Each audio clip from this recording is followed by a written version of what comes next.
বাংলাদেশের ভয়াবহ পরিস্থিতি এবং তার ডাকে বিশ্বজুড়ে ১৫০টি দেশে ইসকনের প্রার্থনা এবং এই মুহূর্তে কলকাতায় অ্যালবার্ট হলে সেই প্রার্থনা চলছে এবং এই প্রার্থনাতে আমরা দেখতে পাচ্ছি একেবারে জাতীয় পতাকা নিয়ে মানুষজন এসছেন এই প্রার্থনায় যোগ দিতে।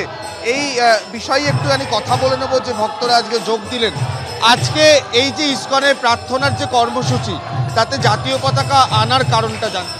কারণ বাংলাদেশে যেভাবে কোনো প্রভোকেশন ছাড়া তাদের বিভিন্ন ইনস্টিটিউশনের সামনে আমাদের এই জাতীয় পতাকাকে পদদলিত করা হচ্ছে, জাতীয় পতাকায় পেইন্ট করা হচ্ছে। বাংলাদেশের স্বাধীনতা সংগ্রামে আমাদের ৩,০০০ জওয়ান শহীদ হয়েছিলেন। বাংলাদেশের স্বাধীনতা সংগ্রামের সময় ভারতবাসীরা অকাতরে সাহায্য করেছে, চাঁদা তুলেছে, লতাজি ১ কোটি টাকা চেক লিখে দিয়েছেন। সেরকম একটা দেশে যাদের বিন্দুমাত্র কৃতজ্ঞতা নিয়ে আমাদের জাতীয় পতাকাকে তারা অপমান করছে কোনো প্রভোকেশন ছাড়া। আমরা তো তাদের জাতীয় পতাকা কিছু করিনি, কিছু বলিনি। আমাদের জাতীয় পতাকাকে তারা যেভাবে অপমান করছে, প্লাস হিন্দুদের ওপর যেরকম অপরিসীম নির্যাতন হচ্ছে এবং আমাদের জাতীয় পতাকার অপমান এবং হিন্দুদের ওপর অত্যাচার, দুটো ব্যাপারেই ইউনিট সরকার বাংলাদেশের কার্যত চোখ বুজে আছে এবং ফান্ডামেন্টালিস্টদের কার্যত ফ্রি হ্যান্ড দেওয়া হয়েছে, they can do anything and everything. এটা মেনে নেওয়া যায় না। তার প্রতিবাদে আমরা আজকে এসেছি। আমি ভারত সরকারের কাছে আবেদন করব, ইতিমধ্যে আপনারা একটা স্টেটমেন্ট জারি করেছেন যেটা আমি পড়েছি বিদেশ মন্ত্রকের, যাতে চিন্ময় প্রভুর ওপর যে অ্যাট্রোসিটিস হচ্ছে সেগুলোর নিন্দা করা হয়েছে, বাট দিট ইজ নট ইনাফ।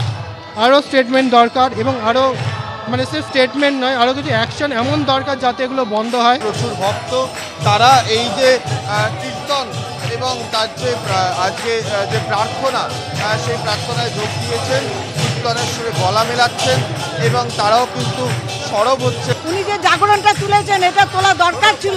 কেন আজ হিন্দুরা তাদের নিজস্ব জায়গা জমি ছেড়ে আজকে কেন ইন্ডিয়াতে আসবে, ইন্ডিয়াতে কেন এসে থাকবে? নজরুল রবীন্দ্রনাথের উত্তরসূরির দেশ এইভাবে তাদের মানে দস্যুদের হাতে চলে গেছে। হ্যাঁ, সাম্প্রদায়িক সব সম্প্রদায় ভালো, সব ধর্মই শিখিয়েছে সহনশীলতা। হ্যাঁ, ধর্ম সংখ্যাগুরু সংখ্যালঘুদের বুকে আগলে তাদের যত্ন করতে শিখিয়েছে।